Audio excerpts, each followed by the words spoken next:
Hello बच्चों, कैसे हैं आप सभी। उम्मीद करता हूं बहुत अच्छे हैं और पढ़ाई को अच्छे से कंटिन्यू कर रहे हैं। मैं हूं प्रशांत माहेश्वरी और fun with physics YouTube channel पर आप सभी का बहुत बहुत स्वागत है। आज हम 3 पॉइंट डिस्कस करने वाले हैं, सामने लिखा हुआ है। पहला जो हम पॉइंट डिस्कस करेंगे वो है इलेक्ट्रोमोटिव फोर्स, जिसे आप EMF भी बोलते हैं उसे। दूसरा टर्मिनल पोटेंशियल और इसी के साथ में इंटरनल रेजिस्टेंस। ये तीनों में क्या रिलेशनशिप है, इनसे बेस्ड क्वेश्चन को भी अपन आज डिस्कस करने वाले हैं। इसी के साथ में जो नेक्स्ट टॉपिक है वो है कॉम्बिनेशन ऑफ इलेक्ट्रिक सेल्स। मतलब आपने बहुत बार देखा होगा ऐसे सर्किट है जिनमें 2 या 3 सेल लगे हुए होते हैं, या मोर देन 2 और 4 cells are there in the particular circuit. उनका कनेक्शन सीरीज में भी हो सकता है, उनका कनेक्शन पैरेलल में भी हो सकता है। तो फिर हम उन्हें कैसे सॉल्व करेंगे वो भी आज हम समझेंगे। वीडियो बहुत इंटरेस्टिंग होगा, एंड तक देखिएगा। हम नीट और IIT और बोर्ड में आने वाले क्वेश्चंस को भी सॉल्व करेंगे। आपको पैटर्न भी बताऊंगा किस तरीके से आपको काम करना चाहिए। ऑलराइट, चलिए तो सबसे पहले हम बात कर रहे हैं इलेक्ट्रोमोटिव फोर्स की। ये सारी क्वांटिटी जो यहां पर लिखी हुई है ये इस चीज से रिलेटेड है, cell. What is electric cell? पहला क्वेश्चन तो ये है हमारे पास में कि इलेक्ट्रिक सेल होता क्या है। ये सभी को पता होना चाहिए व्हाट इज इलेक्ट्रिक सेल, है ना। आपके घर में एक बैटरी होती है, सेल होता है जिसे हम रिमोट में लगाते हैं तो टीवी चल जाता है, AC चल जाता है, या बहुत सारे इक्विपमेंट चल जाते हैं। ऐसा ही होता है, टॉर्च भी उसी से जल जाती है। ठीक, तो अगर हम बात करें इलेक्ट्रिक सेल की तो हमने देखा है नॉर्मली हमारे घर के अंदर कुछ इस तरीके का पार्ट होता है। ठीक, और अगर हम इसकी रेटिंग पढ़ते तो लिखा हुआ आता है 1.5 वोल्ट लिखा हुआ आता है। That is the potential difference across its terminal. इसके ये जो टर्मिनल है एक पॉजिटिव होगा और एक नेगेटिव होगा। इन टर्मिनल्स के मिड का जो पोटेंशियल डिफरेंस है वो कितना है बच्चों? 1.5 वोल्ट है। ठीक, अब ये थोड़ा सा समझने वाली बात है। क्या समझने वाली बात है कि 1.5 वोल्ट तो इलेक्ट्रिकल क्वांटिटी है इसके पास में। ये इलेक्ट्रिकल क्वांटिटी आई कहां से? आंसर है इस पर्टिकुलर सेल के अंदर। जब आप इसे तोड़ेंगे, इसे ब्रेक करेंगे तो आपको दिखाई देगा कि ये कार्बन की रॉड होती है, अमोनियम क्लोराइड होता है, ऐसी बहुत सारी चीजें आपको दिखाई देंगी। मतलब इसके पास में क्या है बच्चों? केमिकल्स हैं बहुत सारे। अंदर क्या है? केमिकल्स है। और वो केमिकल एनर्जी जो है हमारी रिक्वायरमेंट के अकॉर्डिंग कन्वर्ट हो जाती है इलेक्ट्रिकल एनर्जी के अंदर। ठीक है, तो ये सेल क्या कर रहा है? Cell is a particular device which converts chemical energy into electrical energy according to our requirement. Alright, ये बात समझ में आ गई, क्लियर हुआ। इस सेल के कारण हो क्या रहा है? तो हम बोल रहे हैं जो सर्किट है उसके अंदर करंट फ्लो हो रही है ना। ये एक ऐसा डिवाइस है जो किसी भी सर्किट के अंदर करंट फ्लो को क्या करता है? एग्जिस्ट करवाता है। अगर ये नहीं लगा हुआ होगा तो करंट फ्लो नहीं होगा।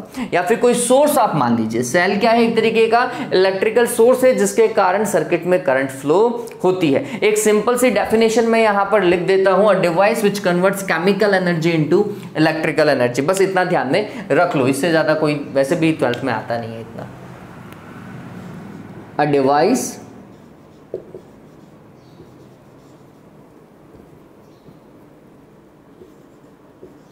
और इंस्ट्रूमेंट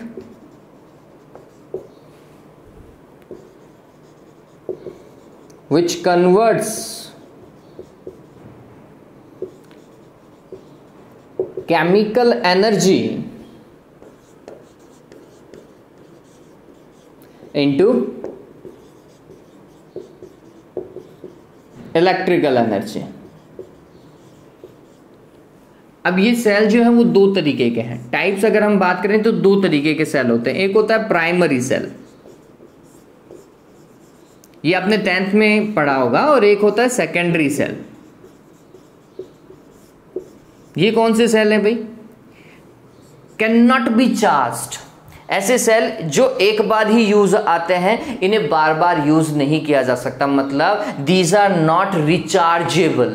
ठीक है, इन्हें बार बार चार्ज नहीं किया जा सकता, तो हम बोलते हैं नॉट रिचार्जेबल।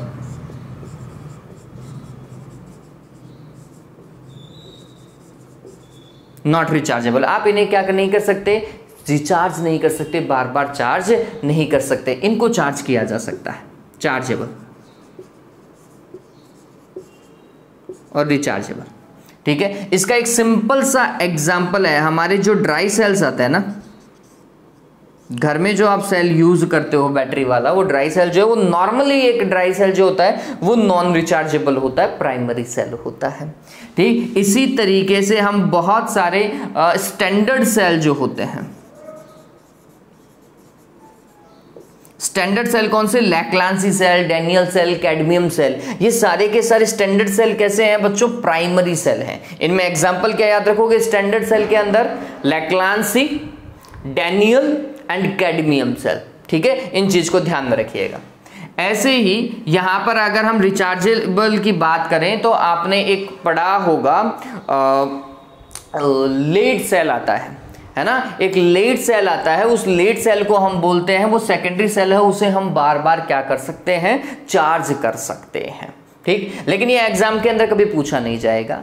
मेन बात आती है इलेक्ट्रोमोटिव फोर्स की। तो पहले हम समझते हैं कि सेल में हमें क्या क्या पता होना चाहिए कि भाई सेल की किसकी कंस्ट्रक्शन कैसा होता है इसका, ठीक है। तो हमने बोला अगर आप फिजिक्स लैब में जाएंगे तो आपको एक लैक्लांसी सेल नॉर्मली दिखाई देगा। ये एक व्हाइट कलर का प्लास्टिक बॉक्स होता है, ये बॉक्स कैसा है, व्हाइट कलर का है, और इस व्हाइट कलर के प्लास्टिक बॉक्स में दो रॉड जनरली आपको दिखाई देगी। एक थोड़ी सी थिक रॉड होती है, ये वाली रॉड जो है ये इलेक्ट्रोड है और पॉजिटिव इलेक्ट्रोड है। किसका बना हुआ है, कार्बन का। किसका बना हुआ है, कार्बन का। और एक बहुत पतली सी एक रॉड दिखाई देगी, फिजिक्स लैब में आप जाओगे तो आपको पता चलेगा। ये भी एक बहुत पतली सी रॉड भी दिखाई देगी उसी सेल के अंदर, ये नेगेटिव रॉड है, नेगेटिव इलेक्ट्रोड है,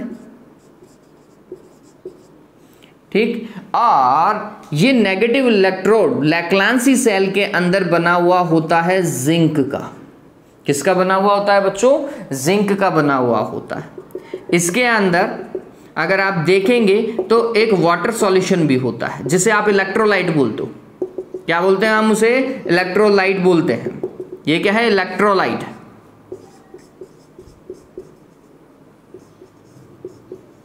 इलेक्ट्रोलाइट किसका बना हुआ है, NH4Cl का, अमोनियम क्लोराइड। ऑलराइट, अब ये चीजें देखिए कि किसी भी सेल में तीन चीजें मिनिमम होगी।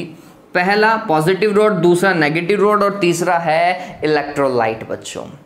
अब यहां पर ये जो टर्मिनल पोटेंशियल और इलेक्ट्रोमोटिव फोर्स है जिसे हम EMF बोलेंगे, वो कनेक्टेड है इन दोनों से, उनका रिलेशन है यहां से, पॉजिटिव और नेगेटिव टर्मिनल से हम उन्हें डिफाइन करेंगे। इंटरनल रेजिस्टेंस को हम डिफाइन करेंगे इलेक्ट्रोलाइट से, ठीक है। ये थोड़ा सा दिमाग में रखिएगा। सबसे पहले मैं बात करता हूं बच्चों EMF की, EMF की कि भाई इलेक्ट्रोमोटिव फोर्स होता क्या है। तो लेट सपोज कीजिए ये आपके पास में ये सेल है, ये जो हम बना रहे हैं ये सेल ही तो है, ठीक। इस सेल का ये पॉजिटिव टर्मिनल, ये नेगेटिव टर्मिनल, फिर ये यहां पर कोई की है और ये की ओपन है मान लीजिए, और यहाँ पर कोई एक्सटर्नल रजिस्टर लगा हुआ है, कोई रेजिस्टेंस लगा हुआ है जिसमें करंट फ्लो हो सकती थी, जिसमें करंट फ्लो हो सकती थी, ठीक। अब थोड़ा समझते हैं, यहाँ पे ये पॉजिटिव इलेक्ट्रोड है ना, इस पॉजिटिव और नेगेटिव इलेक्ट्रोड के बीच में हम लगा रहे हैं वोल्ट मीटर। जैसे ही आप इसके पैरेलल में वोल्ट मीटर लगाएंगे तो वोल्ट मीटर कुछ ना कुछ रीडिंग देगा, ठीक है। फर्स्ट केस जब यहां पर ये की ओपन है, अगर की ओपन है बच्चों तो क्या सर्किट में करंट फ्लो होगी, आंसर है कोई करंट फ्लो नहीं होगी। उस केस में पोटेंशियल डिफरेंस जो है, मतलब वोल्टमीटर की जो रीडिंग है वो बताएगी बच्चों EMF को। किसको रिप्रेजेंट करेगी, EMF को। कब, जब सर्किट में कोई करंट फ्लो नहीं हो रही थी। तो हम कह सकते हैं the potential difference between positive and negative terminal of battery when no current is flowing through the circuit और no current is flowing into the circuit, ठीक है। ये बात ध्यान में रखो, मतलब अगर कोई करंट फ्लो नहीं होगी ना, उस केस में पॉजिटिव और नेगेटिव टर्मिनल के बीच में जो पोटेंशियल डिफरेंस होता है वही क्या होता है बच्चों, EMF होता है। तो आप समझ सकते हैं कि EMF जो है वो एक हायर वैल्यू है। फिर एक दिमाग में आ जाता है ऐसा, चलिए वापस से यही सर्किट मैं लूं, ऐसा का ऐसा ही, यहां पर एक्सटर्नल रेजिस्टेंस मान लीजिए, ये की मान लीजिए, लेकिन इस बार की क्लोज है। की क्लोज है तो फिर क्या होगा, इस बैटरी से इस सर्किट में करंट फ्लो होगी, positive to negative current flow होगी होगी। उस केस में अगर यहां पर वोल्टमीटर लगा दिया जाए, वापस से वोल्टमीटर तो रीडिंग देगा, पैरेलल में लगा हुआ है बैटरी के, रीडिंग तो देगा, लेकिन इस बार जो रीडिंग देगा वो वाली रीडिंग इस वाली रीडिंग से थोड़ी सी चेंज होगी।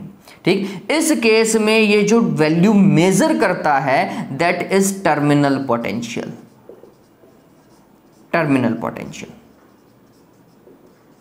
और टर्मिनल पोटेंशियल कब मेजर किया जाता है, जब सर्किट क्या होना चाहिए, क्लोज होना चाहिए। सर्किट क्लोज होगा तो फिर इसमें क्या होगी, करंट फ्लो होगी। तो जब आप देखते हैं कि पोटेंशियल डिफरेंस किसके बीच में, पॉजिटिव और नेगेटिव इलेक्ट्रोड के बीच में, कब, जब सर्किट क्या हो, क्लोज हो या फिर सर्किट में करंट फ्लो हो रही हो, तो हम बोलते हैं the potential difference between the electrodes of a cell known as terminal potential. कब, जब सर्किट में क्या हो रही हो, करंट फ्लो हो रही हो। बात समझ में आ गई। तो ईएमएफ हम मेजर करेंगे जब करंट फ्लो नहीं होती, और टर्मिनल पोटेंशियल हम मेजर करेंगे जब करंट फ्लो होती है। बात समझ में आ गई क्या, क्लियर हुआ? चलिए, तो इस चीज को हमें दिमाग में रखना है। इंटरनल रेजिस्टेंस का कैसे दिमाग में रखेंगे, तो हम बोलते हैं, देखो एक्सटर्नल सर्किट की आप बात करोगे ना, तो करंट जो है वो positive electrode to negative electrode flow हो रही है। हाँ, इसके बीच में जो भी वैल्यू आ रहा है, जो भी इक्विपमेंट लगा हुआ है, उससे करंट पास होगी, लेकिन फाइनली कहाँ रीच करेगी, नेगेटिव इलेक्ट्रोड में। अब करंट क्या होनी चाहिए, फ्लो होती रहनी चाहिए, बैटरी लगा हुआ है, और ये क्या है, कंटिन्यूअस है। तो कंटिन्यूअस है तो फिर अब यही करंट अगर आउट ऑफ द सेल देखा जाए, है ना, आउटसाइड द सेल देखा जाए, तो करंट फ्लो हो रही है पॉजिटिव टू नेगेटिव। लेकिन अगर इनसाइड द सेल हम देखेंगे तो ये करंट फ्लो होगी नेगेटिव टू पॉजिटिव। ये बात ध्यान में रखना। Outside the cell current will flow through positive to negative, inside the cell current will flow like this, from negative terminal to positive terminal. ठीक है, इसका मतलब उसे कहां से पास होना पड़ेगा, इलेक्ट्रोलाइट से पास होना पड़ेगा। इलेक्ट्रोलाइट क्या करेगा, इस करंट के फ्लो का अपोज करेगा। क्या करेगा, करंट के फ्लो का अपोज करेगा, और इस अपोज को ही हम क्या बोलते हैं, internal resistance of a cell. बात समझ में आ गई। Inside a cell the current flows from negative electrode to positive electrode through electrolyte. In this process, electrolyte oppose the flow of electric current that is known as internal resistance of a cell. ठीक है, बात समझ में आई, ये done हुआ। तो एक बार के लिए इसका स्क्रीनशॉट ले लो ताकि आपको जल्दी से पता चल जाएगा कि हम कैसे कैसे काम करने वाले हैं। मैं लिखाऊंगा लेकिन एक बार के लिए जल्दी से इसका स्क्रीनशॉट लो। लिया, डन हुआ। चलिए काम करते हैं। सबसे पहले मैं ईएमएफ लिख देता हूं। अब इसको हटा रहा हूं मैं। सेल कौन सा बताया था मैंने आपको, लेक्लांसी सेल। इसी तरीके का एक डेनियल सेल भी होगा। देखिए काम किस तरीके से किया जाएगा। सबसे पहले अपन लिख देते हैं ईएमएफ क्या होता है, the potential difference between the terminals of cell when circuit is open or no current is flowing into the circuit. दिमाग में रह जाएगा ये तो। चलिए फिर देखते हैं टर्मिनल पोटेंशियल। टर्मिनल पोटेंशियल ये क्या होगा, वापस से ये भी पोटेंशियल डिफरेंस ही है। The potential difference between the terminals of cell when circuit is closed or current is flowing into the circuit. बात समझ में आई, दोनों में सिंपल पता चल गया क्या है। एक में करंट नहीं फ्लो होनी चाहिए, एक में करंट फ्लो होनी चाहिए। देन इंटरनल रेजिस्टेंस देखिए, इंटरनल रेजिस्टेंस को कैसे लिखेंगे, इंटरनल रेजिस्टेंस स्मॉल आर से रिप्रेजेंट। हाँ ईएमएफ को बच्चों ई से, टर्मिनल पोटेंशियल को V से, और इंटरनल रेजिस्टेंस को स्मॉल r से रिप्रेजेंट किया जाता है, बुक्स में ध्यान में रखिएगा। फिर क्वेश्चन में अगर चेंज दिया हुआ हो तो हम चेंज करेंगे, अदरवाइज जनरल जो सिंबॉलिक रिप्रेजेंटेशन है वो यही है ना। चलिए, इंटरनल रेजिस्टेंस क्या है? We no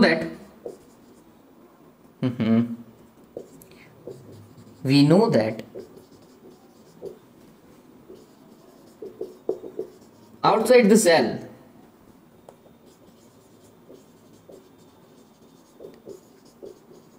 current flows from positive electrode to negative electrode, but inside the cell, यहां पे लिख देता हूं, inside the cell current flows from negative to positive electrode through electrolyte। ऐसा ही होता है, यही बताया था मैंने आपको। फिर इलेक्ट्रोलाइट क्या करता है? अपोज करता है।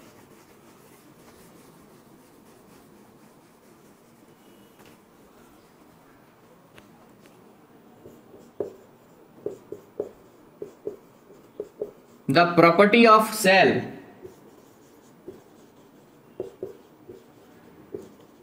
due to which it opposed flow of current inside it, cell के अंदर की बात कर रहे हैं, inside it is known as internal resistance। internal resistance ध्यान में रखिएगा, डिनोटेड बाय स्मॉल r। अब ये थोड़ी सी चीज यहां पे समझने वाली है। ये जनरली पूछता है कि इंटरनल रेजिस्टेंस जो है वो किसके ऊपर डिपेंड करता है ना। ये चीज थोड़ी सी ध्यान में रखिएगा कि इंटरनल रेजिस्टेंस किसके ऊपर डिपेंड करता है। First, it depends on the distance between both the electrodes, है ना, उनके बीच में कितना डिस्टेंस है। जैसे आप यहां पर अगर हम सेल की बात करें, ये उसका नेगेटिव इलेक्ट्रोड मान लेता हूं और ये उसका पॉजिटिव इलेक्ट्रोड मान लें, ठीक, तो इनके बीच में कुछ ना कुछ क्या होगा? डिस्टेंस होगा, कुछ ना कुछ डिस्टेंस होगा, सीधी सी बात है। और यहाँ पे इलेक्ट्रोलाइट भी होगा। तो ये डिस्टेंस है, अगर मैं इसको L से रिप्रेजेंट करूं तो इस डिस्टेंस के ऊपर क्या करता है? डिपेंड करता है। ये डिस्टेंस जितना ज़्यादा होगा, इंटरनल रेजिस्टेंस जो है वो उतना ही ज़्यादा होगा, ठीक है, ये बात ध्यान रखना। Small r is proportional to L। One, what is L? L is the distance between both the electrodes, ठीक है। L is distance between both electrodes और separation between the electrodes, ठीक है। दूसरा है the area of electrode, the common area of electrode which is dipping into the electrolyte। इस electrolyte के अंदर ये कितना डिप कर रहा है, इसका कितना पार्ट जो है वो इलेक्ट्रोलाइट के अंदर है। जितना पार्ट इलेक्ट्रोलाइट के अंदर होगा, इंटरनल रेजिस्टेंस उतना ही कम होगा, ये बात ध्यान में रखना, है ना। So small r is inversely proportional to a। यहां पे समझिए a क्या है, what is a? a is common area of electrodes dipping into the electrolyte। जितना ज्यादा ये अंदर की ओर क्या होगा? डिप कर रहा होगा ना, उतना ही इंटरनल रेजिस्टेंस कम होगा। इस चीज को ध्यान में रखना। और तीसरा, नेचर ऑफ इलेक्ट्रोलाइट,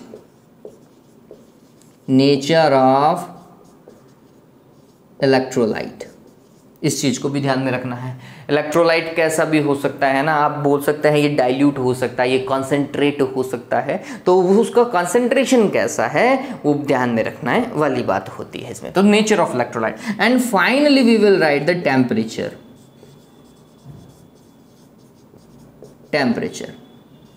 क्योंकि अगर टेम्परेचर ज़्यादा होगा तो इलेक्ट्रोलाइट के जो पार्टिकल्स हैं वो थोड़ा सा क्या हो जाएंगे, डाइल्यूट मोशन के अंदर आ जाएंगे, और जो चार्जेस हैं, आयंस जो हैं इसके अंदर, इलेक्ट्रोलाइट में क्या होता है, आयंस फ्लो करते हैं ना, ठीक, आयंस जो वो इजीली फ्लो कर पाएंगे नेगेटिव टू पॉजिटिव, उस केस में इंटरनल रेजिस्टेंस डिक्रीज हो जाएगा। ठीक है, तो ये भी ध्यान में रखने वाली बात है कि यहाँ पे टेम्परेचर इंक्रीज होने पर इंटरनल रेजिस्टेंस डिक्रीज हो जाता है इलेक्ट्रोलाइट में। ठीक है, चलिए तो ये पार्ट है भाई, उतारो जल्दी से इस चीज को, जल्दी से उतारो, फिर अपन देखते हैं रिलेशन बिटवीन दीज थ्री, इनके बीच में क्या रिलेशन है। हो गया, डन है, चलिए, ऑलराइट, ग्रेट। देखो अब ये काम कैसे होगा, इसका एक सिंपल सा तरीका है, इनके बीच में रिलेशन निकालने के लिए मैं ओम्स लॉ को यूज कर सकता हूं। ओम्स लॉ मेरे को ये फ्रीडम देता है कि आप आसानी से कैलकुलेट कर सकते हैं what is the relation between these three. तो टॉपिक है हमारे पास में relation between E, V and small R. वैसे तो अमंग लिखना चाहिए था मेरे को, बिटवीन लिख दिया है, आप अमंग लिख लीजिएगा। क्या है भाई, एक सिंपल सा सर्किट बनाओ, यहां पर हमारे पास में एक बैटरी, और उस बैटरी का इंटरनल रेजिस्टेंस मैं यहां रिप्रेजेंट कर रहा हूं। तो अगर देखा जाए तो बैटरी पूरी ये है, यहां से लेकर यहां तक बैटरी काम कर रही है। ठीक है, फिर इस बैटरी को हमने कनेक्ट किया है किसी एक्सटर्नल रेजिस्टेंस से, कैपिटल आर। ये कैपिटल आर जो है वो एक्सटर्नल रेजिस्टेंस है, स्मॉल आर इंटरनल रेजिस्टेंस है, ध्यान में रखिएगा। फिर बैटरी का ईएमएफ कितना है, ई है। इस बैटरी से करंट क्या हो रही है, फ्लो हो रही है, कुछ ऐसा माने। तो हम क्या कर रहे हैं बच्चों, अगर हम ओम्स लॉ लगाते, ये पोटेंशियल ही हुआ, इतना पोटेंशियल दे रहा है, वो पोटेंशियल कहाँ पे जाएगा, आर के पास में जाएगा और स्मॉल आर के पास में जाएगा, यही तो है। तो अगर मैं सिंपल ओम्स लॉ लगाऊं तो हमने बोला V is equals to I R. Let suppose कीजिए करंट जो है, टोटल करंट वो I है, तो यहां से ओम्स लॉ अगर यूज किया जाए तो हम इसे ऐसा लिखेंगे, what is V, V is E here. ठीक है, यहां पर एक बार के लिए E है, बैटरी का पोटेंशियल डिफरेंस E है, तो E is equals to I, current कितना है, I है। टोटल रेजिस्टेंस देखो ये सीरीज में ही लगे हुए हैं, कैपिटल आर और स्मॉल आर किस में लगे हुए हैं, सीरीज में लगे हुए हैं, तो टोटल रेजिस्टेंस क्या हो जाएगा बच्चों, capital R plus small R. Done हुआ, चलिए आई को मल्टीप्लाई कीजिए, E is equals to I R plus I into small R. ये स्मॉल आर क्वांटिटी किससे रिलेटेड है, आंसर है सेल से रिलेटेड है ना, सेल के अंदर ही तो है स्मॉल आर वाला पार्ट, तो आपको इसको सेल के साथ में लिखो, तो हम बोलेंगे E minus I R that is equals to capital I R. ये सबसे ज्यादा इंपॉर्टेंट रिलेशन है, ये पोटेंशियल डिफरेंस है, टर्मिनल पोटेंशियल है बच्चों E माइनस आई आर। बताओ ये क्यों है, तो हमने बोला यहां पर अगर मैं बैटरी लगा देता, सॉरी बैटरी नहीं, यहां पर अगर मैं वोल्टमीटर लगा देता, सेल के अक्रॉस अगर हम वोल्ट मीटर लगा देते और इस सर्किट से अगर करंट फ्लो हो रही है, तो इस सेल के दोनों पॉइंट के बीच में हमें क्या मेजर होता, potential difference, that is terminal potential.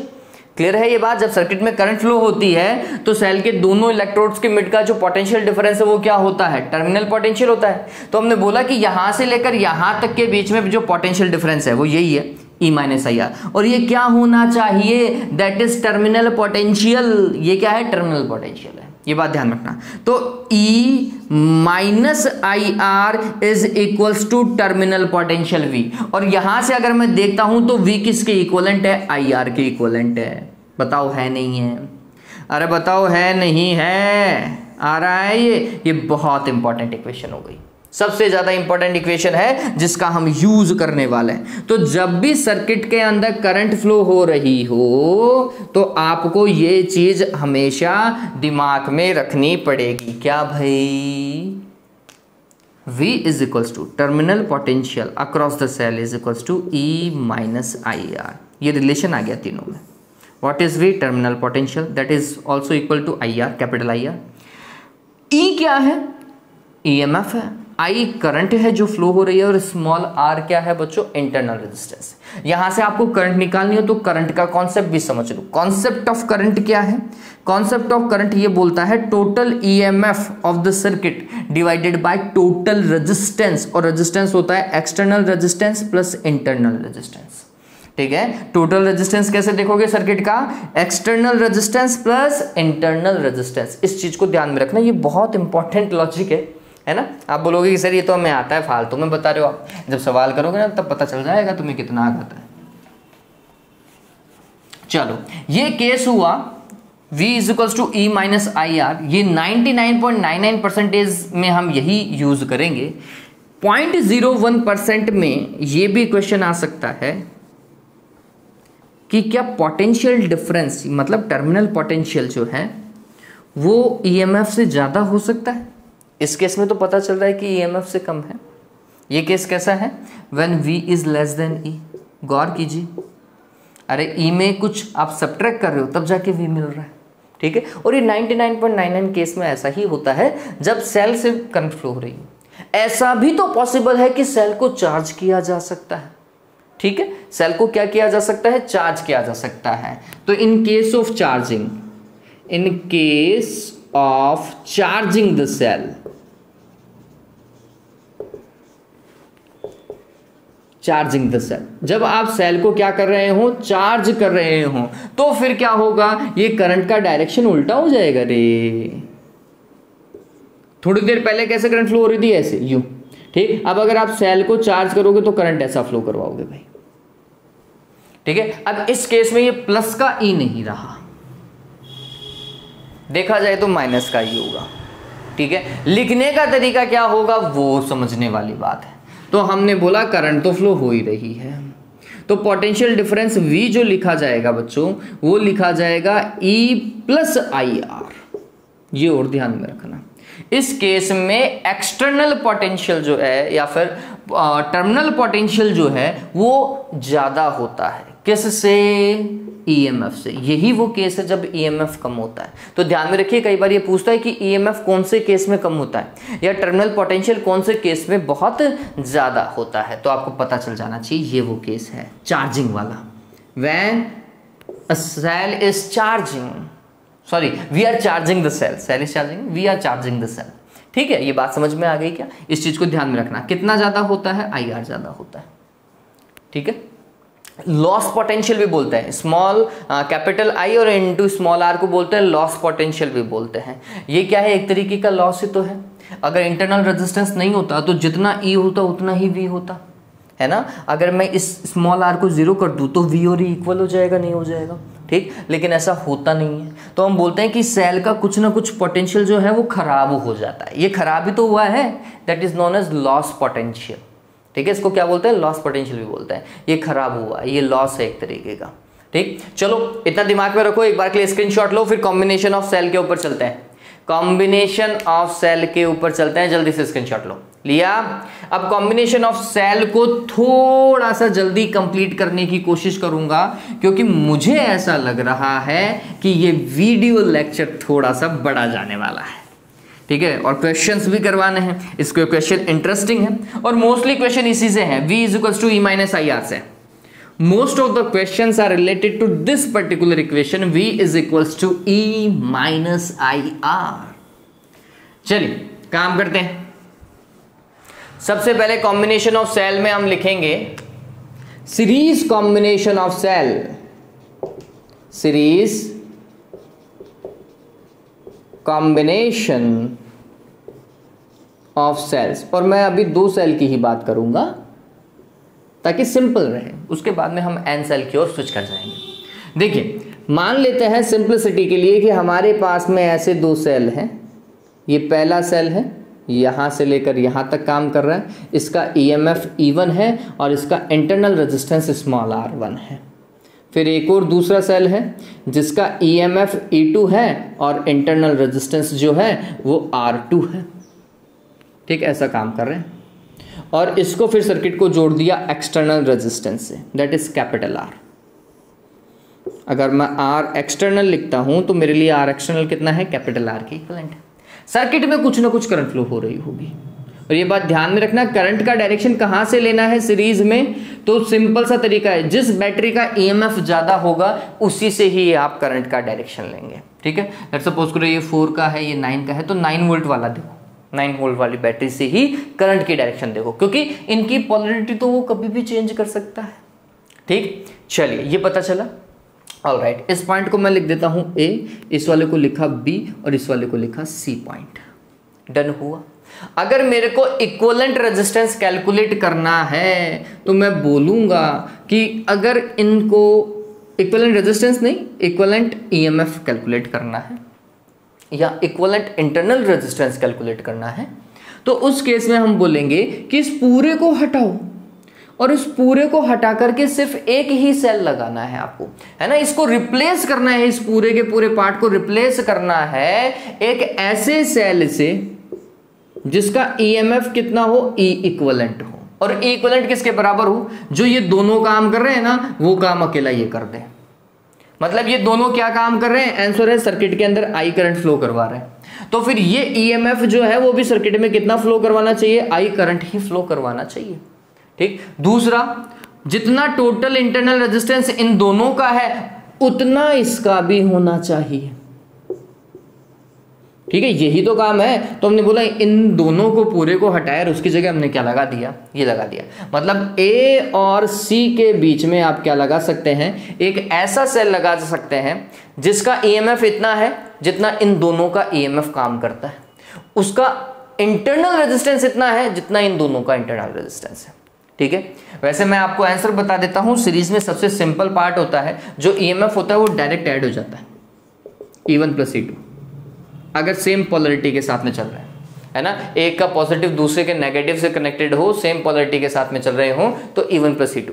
और रेजिस्टेंस देखो, रेजिस्टेंस कैसा चल रहा है बच्चों, सीरीज में चल रहा है क्या, बताओ, सीरीज में चल रहा है। सीरीज में क्या होता है, ऐड होता है, तो इसका इंटरनल रेजिस्टेंस सीरीज में देखूंगा तो क्या होगा, R1 + R2।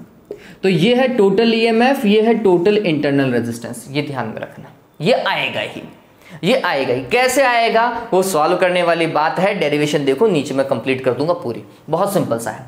तो ये पता चल गया, इसको इससे रिप्लेस करेंगे। डन हुआ, चलिए ऑलराइट। देखो डेरिवेशन कैसे अपन कैलकुलेट करेंगे, तो हमने बोला ए और बी के बीच में अगर टर्मिनल पोटेंशियल देखते VAB, व्हाट इज VAB, तो करंट कितना जा रहा है, I जा रहा है, फिर EMF कितना है, E1 है, तो हमने लिखा E - IR लिखें, EMF E1, करंट I था, इंटरनल रेजिस्टेंस R1। ऐसे ही टर्मिनल पोटेंशियल देखो B और C के बीच में, VBC इज इक्वल टू क्या होगा, E - IR लिखें, that is E2 - IR2। Done हुआ। सीरीज में करंट तो सेम ही जाती है बच्चों, ये बात ध्यान में रखना। चलिए फिर A और C के बीच में इक्विवेलेंट देखो, A और C के बीच में, तो हमने बोला VAC क्या होना चाहिए, द सम ऑफ बोथ। देखो सीरीज कॉम्बिनेशन की सबसे अच्छी खास बात क्या होती है, टर्मिनल पोटेंशियल ऐड होता है और पैरेलल कॉम्बिनेशन में करंट ऐड होती है, ये बात ध्यान में रखना। तो हम बोलते हैं यहाँ पे टर्मिनल पोटेंशियल को ऐड कर दो, VAB + VBC, बताओ ऐसा ही होगा क्या। चलिए what is VAB, VAB is equal to E1 - IR1, VBC E2 - IR2। थोड़ा सा अरेंज कर लीजिए, E1 + E2 लिख सकते हैं ना, -IR1 और -IR2। डन हुआ ये, that is VAC, that is VAC। ठीक, चलिए अब इसके बाद में देखो काम कैसे करेंगे, थोड़ा सा तरीके से लिखे तो I को कॉमन ले सकते हैं। सो VAC is finally E1 + E2 - IR1 + R2 कर सकते हैं क्या बच्चों, बताओ। I को कॉमन लिया, R1 + R2 कर सकते हैं ना, माइनस का I कॉमन है। चलिए that is equation number first for us, ये इक्वेशन फर्स्ट। अब क्या खास बात है इस इक्वेशन की, मैं VAC को रिप्लेस कर सकता हूं दूसरे केस से, मतलब दूसरा वाला केस समझिए। दूसरा केस क्या था, हमने बोला कि यहां पर हमारे पास में एक सेल था और उसका इंटरनल रेजिस्टेंस R इक्विवेलेंट था, EMF E इक्विवेलेंट था, और ये किसके मिड में हमने लगाया, ए और सी के बीच में लगाया था, उससे करंट कितनी फ्लो हो रही थी, आई करंट फ्लो हो रही थी। इस पर्टिकुलर केस के अंदर अगर VAC कैलकुलेट करते तो VAC आता E equivalent minus I into R equivalent. बताओ यही आता क्या? ऐसे तो रिप्लेस चल रहा है, इसके लिए ये लिखा जाएगा और इस पूरे के लिए ये लिखा जाएगा। और हमें पता है ए और सी के बीच में सेम काम चल रहा है, सेम करंट फ्लो हो रही है, मतलब सेम काम चल रहा है। तो हमने बोला फ्रॉम इक्वेशन फर्स्ट और सेकंड, ये दोनों क्या होने चाहिए, इक्वली तो होने चाहिए। तो फ्रॉम इक्वेशन 1 एंड 2 क्या हो जाएगा रे, ई इक्वलेंट। देखो कंपेयर करना है और कुछ नहीं, ई इक्वलेंट की जगह देखो यहां पर क्या आ रहा है क्या, तो हमने लिखा E1 प्लस E2 माइनस का आई, आर इक्वलेंट की जगह देखिए क्या आ रहा है, R1 प्लस R2। बताओ टोटल EMF निकल गया, इक्वलेंट EMF निकल गया, इक्वलेंट इंटरनल रेजिस्टेंस निकल गया। अब देखो करंट कैसे कैलकुलेट करेंगे, I current is equals to होता है EMF divided by total resistance. Total resistance क्या होता है, external resistance plus internal resistance, यही तो बताया था मैंने। ये कितना है भाई, ये है E1 प्लस E2। इस केस में डिवाइडेड बाय कैपिटल R तो ऐसा का ऐसा, R इक्वलेंट देखिए कितना है, R1 प्लस R2 है क्या, ये टोटल करंट है बच्चों, ये क्या है, टोटल करंट। बताओ भाई कोई दिक्कत है, मेरे हिसाब से नहीं होनी चाहिए। ये क्लियर हुआ? चलिए अगर ये सिनेरियो क्लियर है तो इसमें एक सिनेरियो मैं और क्लियर कर देना चाहता हूं। यहां पर जब सेल ऐसा लगा हुआ था E1 R1, ठीक है, और ये AB, अब इस सेल की पोलैरिटी को चेंज कर दो, ये लो, सेल की पोलैरिटी को चेंज कर दो। अब क्या करोगे रे, ये E2 है और ये R2 है। अब क्या करोगे, तो मैं आपको यही बता रहा हूं, पहले तो सर्किट में करंट कैसे फ्लो करवाएंगे, तो मैं बोल रहा हूं ऐसे ही फ्लो करवाऊंगा मैं E1 को ज्यादा बोल रहा हूं, तो मेरी करंट तो E1 वाले से ही फ्लो होगी। नीचे R लगा लीजिएगा, कोई दिक्कत नहीं है, ठीक। इस केस में ये E1 जो है वो पॉजिटिव से बाहर निकल रहा है ना, तो E1 प्लस का ही देखा जाएगा। ये E2 कैसा देखा जाएगा भैया, माइनस का देखा जाएगा। कैसा देखा जाएगा, इसके अक्रॉस पोटेंशियल डिफरेंस कैसा देखोगे, माइनस का देखोगे। ये जो है ना ये वाला, ये माइनस का होगा, माइनस का E2 लिखा जाएगा रे बच्चों। कैसा लिखा जाएगा, माइनस का E2 लिखा जाएगा। मतलब आप VAB लिखते हैं इस केस में, VAB वैसा का वैसा, कोई चेंजेस है क्या VAB में, ऐसा का ऐसा ही तो आ रहा है। तो हमने बोला भाई ये तो ऐसा ही लिखा जाएगा, E1 माइनस IR1। लेकिन जब आप VBC की बात करते, VBC की अगर हम बात करते तो हम बोलते इस बार नेगेटिव टर्मिनल से बाहर निकल रही है करंट, तो ये जो E2 है उसके साथ में और माइनस लगा दो, ठीक। फिर ये माइनस का IR2 तो ऐसा का ऐसा, इसमें कोई दिक्कत नहीं है, दिक्कत यही है, IR2 तो ऐसा कैसा चल रहा है, बात समझ में आई। ये यहाँ पर ये दिक्कत दे गया, बस ये है ना। तो अब EMF क्या हो जाएगा, E1 माइनस E2 हो जाएगा। इस केस में अगर आप E इक्वलेंट निकालेंगे तो वो क्या होगा, E1 माइनस E2। माइनस का E2 क्यों, क्योंकि इसकी पोलैरिटी चेंज हो गई भैया, ठीक है। और ये तरीका क्या होता है, जो हायर EMF होता है ना उसमें से लोअर EMF को सब्ट्रैक्ट कर दीजिए। हाँ, R इक्वलेंट में कोई चेंजेस नहीं है और कोई चेंजेस नहीं है बच्चों, सिर्फ यहीं पर ही चेंजेस है। करंट निकालने का पैटर्न वही है, equivalent divided by capital R plus small r equivalent. हाँ, R इक्वलेंट ऐसा का ऐसा, कैपिटल R ऐसा का ऐसा, इक्वलेंट की जगह E1 माइनस E2 आएगा, ठीक है। वो कौन सा केस है, जब आपने बैटरी की पोलैरिटी को क्या कर दिया है, चेंज कर दिया है। बात समझ रहे हो? तो इसका स्क्रीनशॉट लो और फिर उसके बाद में क्या करेंगे, एन सेल्स कनेक्ट करेंगे, क्योंकि उसके क्वेश्चन आते हैं, एन सेल वाले के क्वेश्चन आते हैं। चलिए जल्दी से उतारो, डन हुआ, क्लियर, ओके ग्रेट। चलिए तो फॉर एन सेल्स, और ये बहुत सिंपल है रे,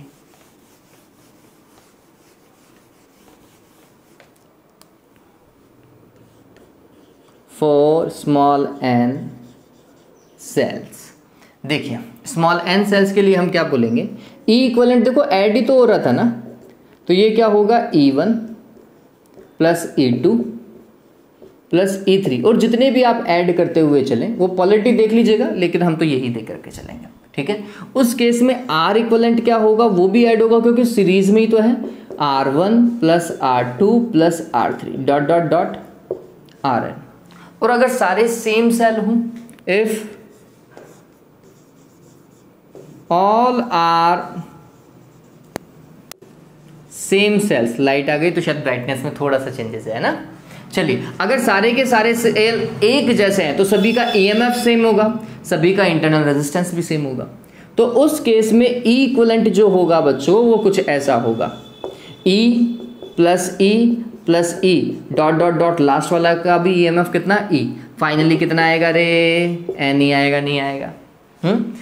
फिर R इक्विवेलेंट देखिए, R इक्विवेलेंट कितना आएगा, R plus small r dot dot dot small r, सारे इक्वल है ना, इसलिए तो ये क्या होगा, NR होगा।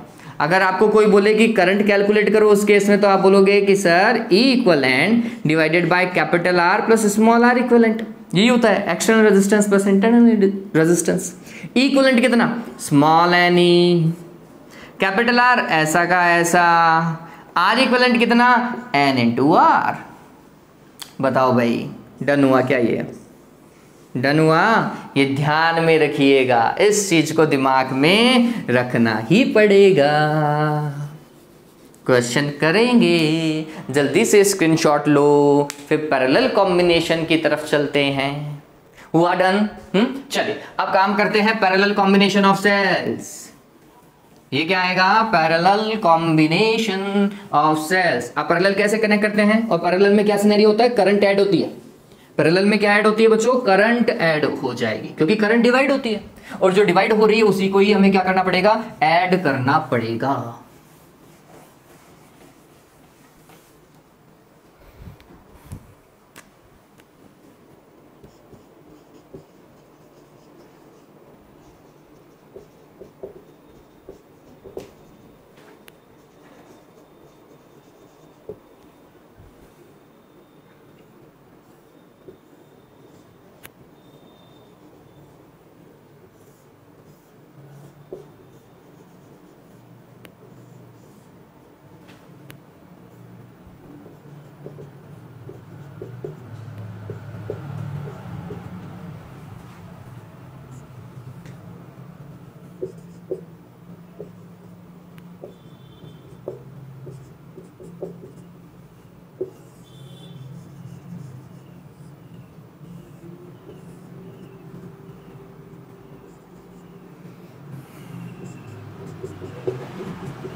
सर्किट देखिए बच्चों सभी, देखो क्या हो रहा है, दो सेल है, दोनों सेल का EMF, एक का E1 है, एक का E2 है, एक का इंटरनल रेजिस्टेंस R1 है, दूसरे का R2 है, और एक में करंट I1 फ्लो हो रही है, दूसरे में I2 करंट फ्लो हो रही है, और यहां पर ये आ रही है तो ऐड हो जा रही है, तो टोटल करंट I जो है वो दोनों का सम है। ठीक, खास बात क्या है बच्चों, जो चीज मैं आपको डायरेक्ट बता देने की कोशिश करता हूं, रेजिस्टेंस देखिए, रेजिस्टेंस किस में है बच्चों, पैरेलल में है, तो इक्विवेलेंट रेजिस्टेंस पैरेलल का क्या आना चाहिए भाई, R equivalent, 1 upon R equivalent is equals to होगा बच्चों 1 upon R1 plus 1 upon R2, है ना। E इक्विवेलेंट ऐसा नहीं निकाला जाएगा, E इक्विवेलेंट थोड़ा सा कॉम्प्लिकेटेड सिनेरियो है, उसका तरीका अलग है, लेकिन हाँ यहाँ पर एक कॉन्सेप्ट जरूर चलेगा, क्या भाई, जब भी हम E equivalent divided by R equivalent की बात करेंगे ना, तो वो क्या आएगा देखना, इसका EMF, पहले सेल का EMF और उसका इंटरनल रेजिस्टेंस, तो पहले सेल का EMF E1 और उसका internal resistance R1 plus second cell का EMF डिवाइडेड बाय उसका इंटरनल रेजिस्टेंस। ये कॉन्सेप्ट चलेगा ही चलेगा, और जितने भी जोड़ते जाओगे, जितने भी ऐड करते जाओगे पैरेलल में, वो वैसा आगे की ओर मूव करेगा। तो सॉल्यूशन ये आने वाला है, मैं आपको सॉल्यूशन पहले ही बता रहा हूं। इंटरनल रेजिस्टेंस कैसे देखेंगे, पैरेलल कॉम्बिनेशन है, पैरेलल कॉम्बिनेशन का फॉर्मूला लगा दो, और E इक्विवेलेंट को निकालने का पैटर्न वो है जो मैंने सामने लिख रखा है। ठीक है, क्लियर हुआ। चलिए अब काम कैसे करेंगे, करंट ऐड होगी, ध्यान में रखना। ठीक है, तो इस केस में हम I1 और I2 दोनों को सेपरेटली डिफाइन करेंगे, निकालेंगे उनकी वैल्यू और दोनों को ऐड करेंगे। ठीक है, चलिए फर्स्ट पार्ट देखो, हाँ, गौर करने वाली बात ये भी है कि ऊपर वाला पाथ भी ए और बी के बीच में है, टर्मिनल पोटेंशियल ए और बी के बीच में भी, और नीचे वाला पाथ अगर देखोगे I2 के लिए वो भी ए और बी के बीच में है। दोनों ही केस में टर्मिनल पोटेंशियल सेम है, ठीक है, इसलिए मैं V से ही काम करूंगा। चलिए ऊपर वाला पथ लेते हैं। ये वाला पाथ अगर लिया जाए तो क्या लिखा जाएगा, terminal potential V is equals to E minus IR, यही होगा। EMF E1, current I1, internal resistance R1, ठीक है। हमें क्या चाहिए बच्चों, I1 चाहिए। So I1 R1 is equals to E1 minus V, बताओ भाई, लिख सकते हैं, डन है ये। चलिए what is I1, I1 will be E1 divided by R1 minus V divided by R1। ये क्लियर हुआ क्या? सिमिलरली अगर हम यहां पर नीचे वाले पथ को हम डिफाइन करें तो हम बोलेंगे V is equals to E2 minus I2 R2। बताओ भाई, ऐसा ही लिखा जाएगा। I2 R2 क्या हो जाएगा, क्या हो जाएगा, E2 माइनस V हो जाएगा। So I2 will become E2 minus V divided by R2, और उसको आप ऐसा लिख सकते हो, दोनों तरफ डिवाइड कर दो, कोई दिक्कत नहीं होनी चाहिए, ऐसा कर सकते हैं, है ना। That is equation number first and that is equation number second. Done, clear, alright. चलिए अब मूव करते हैं। हमें क्या करना है, पैरेलल कॉम्बिनेशन है, करंट को ऐड करना है, ठीक। तो हमने बोला since it is a parallel combination, the concept is I is equals to I1 plus I2. That is the concept. So what is the value of I1? That is E1 divided by R1 minus V divided by R2 plus E2 divided by R2 minus V divided by R2। अब देखिए इसे solve कीजिए, क्या होगा, ये होगा E1 divided by R1 plus E2 divided by R2, E वाले factor को एक साथ लिया, माइनस का V डिवाइडेड बाय R2, ओहो कहीं पे गलती है, यहाँ पे बनाएगा ना, and minus V divided by R2, minus V को कॉमन लीजिए तो ये कुछ ऐसा होगा, E1 divided by R1 plus E2 divided by R2 minus V common, 1 upon R1 plus 1 upon R2। बताओ लिख सकता हूँ, नहीं लिख सकता हूँ, लिख सकता है ना बच्चों, that is I, that is I। Alright, आप चाहें तो यहाँ पे एलसीएम वाला काम कर सकते हैं, जल्दी से एलसीएम ले लीजिए। तो ये क्या हो जाएगा, R1 R2, और इसे लिखेंगे E1 R2 plus E2 R1। बताओ लिख सकते हैं क्या, माइनस का V, यहाँ पे एलसीएम लिया तो क्या होगा, R1 R2, एलसीएम लो, R1 प्लस R2 लिख सकते हैं क्या, लिख सकते हैं। अब थोड़ा सा इंटरचेंज करो, ये माइनस वाली टर्म को इस तरफ लेकर के आओ, V वाले को, और I वाले को इस तरफ लेकर के जाओ, ठीक है, ये एक चेंज कर रहे हैं, बस ये दिमाग में रखना पड़ेगा। सो V R1 plus R2 divided by R1 R2 is equals to E1 R2 minus E2 R1 divided by R1 R2 minus I। ये I इस तरफ जाएगा तो माइनस का आएगा। मेरे को सिंगल V चाहिए क्योंकि मेरा कॉन्सेप्ट हमेशा काम करता है V is equals to IR के अंदर, ठीक है। तो मेरे को सिंगल V चाहिए, तो यहाँ पे ये जो ऊपर मल्टीप्लाई में है वो तो जाएगा डिवाइड में, दोनों तरफ, दोनों की डिवाइड में, ठीक है, और ये जो डिवाइड में है वो जाएगा मल्टीप्लाई में इन दोनों के, ठीक है। तो हमने कुछ ऐसा किया, V इज इक्वल्स टू, समझिए इसको इस तरफ लेकर के आओ तो क्रॉस मल्टीप्लाई करना, E1 R2 plus E2 R1 divided by R1 R2, it is cross multiplied with R1 R2 divided by R1 plus R2। ऐसा ही क्रॉस मल्टीप्लिकेशन होगा, ये इधर चला गया, ये नीचे डिवाइड, ऐसा I के साथ में भी तो होगा, I से भी तो ये चीज क्या होगी, मल्टीप्लाई होगी भाई, दोनों से मल्टीप्लाई होना चाहिए ना, क्रॉस मल्टीप्लिकेशन दोनों के साथ में जाएगा, तो ये हो जाएगा I R1 R2 divided by R1 plus R2। Done हुआ। चलो क्या फायदा हुआ, R1 R2 से R1 R2 कैंसिल, इसका डिवाइड लग जाएगा यहाँ पर, और ये यहाँ पर आ गया, डन हुआ। चलो एक बार के लिए स्क्रीनशॉट लीजिए इस चीज़ का। जल्दी से स्क्रीनशॉट ले लीजिए। लिया? डन। चलिए काम करते हैं बच्चों। अब समझिए हम क्या कर रहे हैं। हम बोल रहे हैं वापस वही, उन दोनों बैटरीज को हटाओ, इनके इंटरनल रेजिस्टेंस को हटाओ, इन दोनों बैटरीज को हटाओ, इंटरनल रेजिस्टेंस को हटाओ और इनकी जगह सिर्फ और सिर्फ एक बैटरी लगाओ ऐसी, जिसका ईएमएफ कितना हो, E इक्वलेंट, जिसका इंटरनल रेजिस्टेंस कितना हो, R इक्वलेंट हो, और उससे सेम करंट सर्किट में फ्लो होनी चाहिए, I करंट फ्लो होनी चाहिए, है ना। A और B के बीच में, इन दोनों पॉइंट्स के बीच में इन दोनों को तो हटाना है और एक ही बैटरी लगानी। और अगर मैं इस बैटरी के अकॉर्डिंग काम करता हूं, अगर मैं इस बैटरी के अकॉर्डिंग काम करता हूं तो मेरा potential difference across AB will be V is equals to E minus IR, where E will be written as equivalent and R can be written as R equivalent. Clear हुआ ये? हमने क्या किया, हम सिंपल तो करें, A और B के बीच में इन दोनों को हटाया, इसकी जगह एक बैटरी लगा दी और एक इंटरनल रेजिस्टेंस लगा दिया है। ये बैटरी वही काम कर रही है जो ये दोनों बैटरी मिलकर के काम कर रही थी।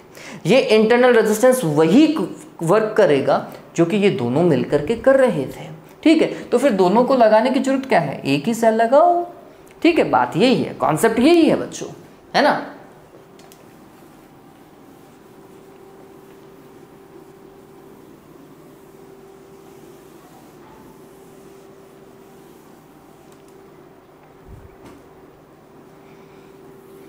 हाँ भाई, चलिए तो फिर कंपेयर कीजिए। That is equation number 1 and that is equation number 2। Compare करना चालू कीजिए, सिर्फ कंपैरिजन है और कुछ नहीं है, क्योंकि हमने दोनों तरफ निकाल लिया है। देखो यहाँ पे V है, यहाँ पर V है। E इक्वलेंट की जगह देखो क्या आ रहा है, E1 R2 plus E2 R1 divided by, ये भी तो चल रहा है ना। इसको ऐसा लिखेंगे, तो by comparing equation first and second, तो हमने लिखा from equation 1 and 2 E equivalent, देखिए E इक्वलेंट क्या होगा, E equivalent is equals to E1 R2 plus E2 R1 divided by R1 plus R2। बताओ यही है ना, ये नीचे डिवाइड में चल ही रहा है बच्चों। ठीक है, और व्हाट इज R इक्वलेंट, देखो माइनस आई की जगह है, तो R इक्वलेंट कितना है भाई, R1 R2 divided by R1 plus R2। वो आप बोलोगे सर आप तो वहाँ वैसा बता रहे हो, अरे भाई इसको देखो ना, ये लो लाइट वापस से चली गई, ब्राइटनेस चेंज हो जाएगी। अगर हम 1/R इक्वलेंट करते हैं तो इसको ऐसा ही तो लिखा जाएगा 1/R1 प्लस 1/R2। इसको ही तो सॉल्व करेंगे तब जाके तो ये आता है। तो ध्यान में रखना, इंटरनल रेजिस्टेंस तो इसी कॉन्सेप्ट के ऊपर काम कर रहा है।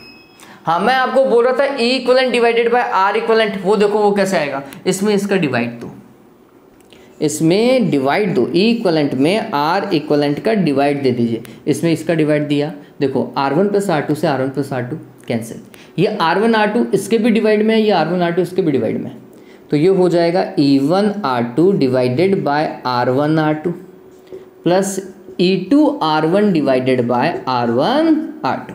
यहाँ से R2 से R2 कैंसिल, यहाँ से R1 से R1 कैंसिल, तो फाइनली देखो कॉन्सेप्ट क्या बना, E1 R1 plus E2 R2। बताओ बन रहा है नहीं बन रहा, बन रहा है। इसी कॉन्सेप्ट को आपको यूज करना है बच्चों, यही मेन कॉन्सेप्ट है ये हो रही है।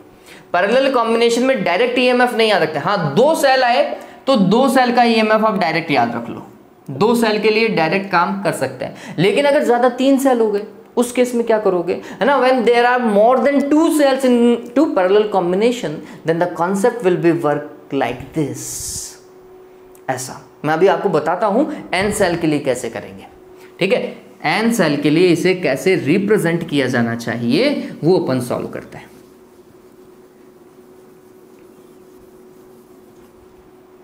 देखिए, for n cells which are connected in parallel combination क्या होगा भाई, n सेल के लिए ये कुछ ऐसा लिखा जाएगा बच्चों, E equivalent divided by R equivalent is equals to E1 divided by R1 plus E2 divided by R2 plus E3 divided by R3 plus dot dot dot finally En divided by Rn। Done हुआ ये। चलिए, और small r equivalent कैसे लिखोगे रे, कुछ ऐसा 1/R1 plus 1/R2 plus 1/R3 dot dot dot 1/Rn। ये डन हुआ। चलिए, if all cells are equal और all cells are same, if all cells are same, अगर सारे के सारे सेल सेम हो उस केस में क्या किया जाएगा बच्चों? उस केस में बच्चों सबसे पहले आप आर इक्वलेंट को सॉल्व कीजिए। मैं आपको यही बोलूँगा कि आप आर इक्वलेंट को सबसे पहले सॉल्व कीजिए। तो हम लिखेंगे 1/R equivalent is equals to 1/R plus 1/R plus 1/R dot dot dot 1/R। Done हुआ। चलिए, 1/R equivalent is equals to n divided by r होगा। So R equivalent is equals to R by n। बताओ, ऐसा ही होता है? वैसे भी parallel में यही काम होता है। चलिए, अब यहां पर आओ। E equivalent divided by R equivalent is equals to क्या होगा? E divided by R plus E divided by R plus E divided by R plus E divided by R। कितने टाइम्स ऐड करना है? n times. तो मैं इसको ऐसे लिख देता हूँ ना, n E divided by R। बताओ भाई, कोई दिक्कत है? नहीं होनी चाहिए। फिर यहाँ से अगर हम देखते हैं E इक्वलेंट का फॉर्मूला क्या बनना चाहिए, वो होगा n E divided by R को R इक्वलेंट से मल्टीप्लाई कर दो, क्रॉस मल्टीप्लाई कर दो। ठीक है, तो E इक्वलेंट देखो क्या आएगा, ये थोड़ा सा सरप्राइजिंग होगा आपके लिए।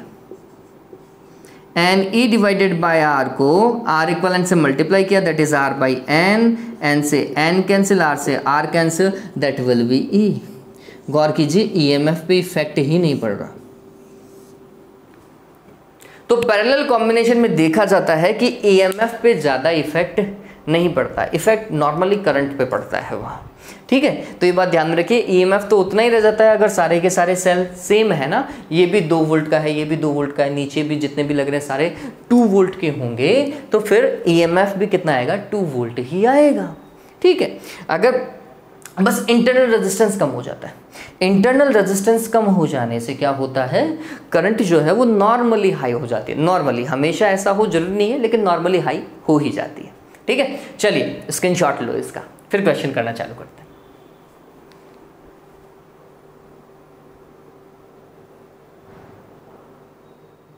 बच्चों, आपको एक सवाल दिखाई दे रहा होगा सामने। क्वेश्चन देखिए, ये अच्छा सवाल है, नीट एग्जाम में पूछा गया था। क्वेश्चन देखो क्या है। 2 batteries, one of EMF 3 volt and second one is EMF of 15 volt, और फर्स्ट का इंटरनल रेजिस्टेंस है 1 ओम का, सेकंड का है 2 ओम का। ऐसा ही दे रखा है डायग्राम में जैसा मेरे को पता चल रहा है।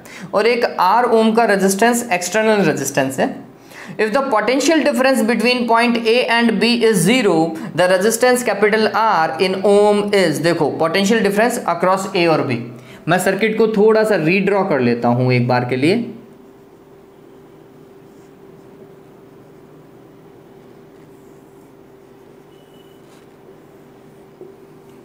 यहां पे वो बोल रहा है हमें 3 वोल्ट की ये बैटरी है, 1 ओम का इंटरनल, 15 ओम की ये बैटरी है, 2 ओम का इंटरनल, ये कैपिटल R, और ये पॉइंट A है और ये पॉइंट B है। लेट्स सपोज कीजिए सर्किट में करंट जो थी वो आई थी, सीरीज सर्किट है ना, तो आई थी।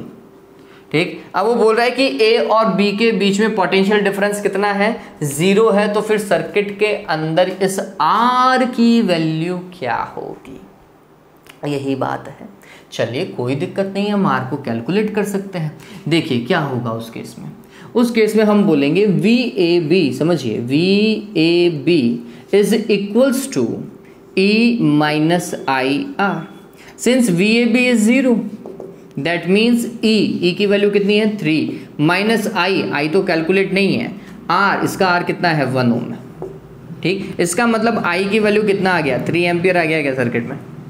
आया नहीं आया बताओ। अब हमें कैलकुलेट क्या करना है वो समझ लीजिए। कैलकुलेट बोल रहा है आपको, कैलकुलेट करना है R की वैल्यू। ठीक है, तो अगर R की वैल्यू कैलकुलेट करेंगे तो सिंपल सा तरीका है भाई, क्या? चलो, अपन ने बोला ऐसा चलेंगे, करंट को ऐसा लेकर के जाएं। सीरीज में टोटल रेजिस्टेंस कितना हो जाएगा? 1 + 2 + R। टोटल रेजिस्टेंस तो ये हो जाएगा। बैटरी कितनी? 15 एंड 3 हो जाएगी, कुछ इसी तरीके से हो जाएगा। चलिए, तो हमने लिखा I is equals to total EMF divided by total resistance R equivalent. और R इक्वलेंट वैसे होता क्या है, E equivalent divided by capital R plus small r equivalent. ये कॉन्सेप्ट हमेशा ध्यान में रखना। What is E equivalent? 15 and 3 that will be 18। ऐसा ही हो जाएगा, 15 + 3 हो जाएगा, सेम में ही चल रहे हैं, प्लस से ही बाहर निकल रहे हैं। कैपिटल R कैलकुलेटेड नहीं है। फिर इसको देखिए R इक्वलेंट कितना हो जाएगा, 1 और 2 दैट इज 3। क्लियर हो गया क्या? इंटरनल रेजिस्टेंस 3 ओम ही है। आई की वैल्यू कितनी है? 3 है। चलिए इसको ऐसा कैंसिल किया, कितना आया? 3 6 18। सो हम लिख सकते हैं R + 3 is equals to 6। It means R is equals to 6 - 3 that will be 3 ohm. That is the answer. ठीक है, देखिए इसके अंदर ऑप्शन क्या आएगा। देखो 3 वोल्ट है, सॉरी 3 ओम है, पता चल रहा है।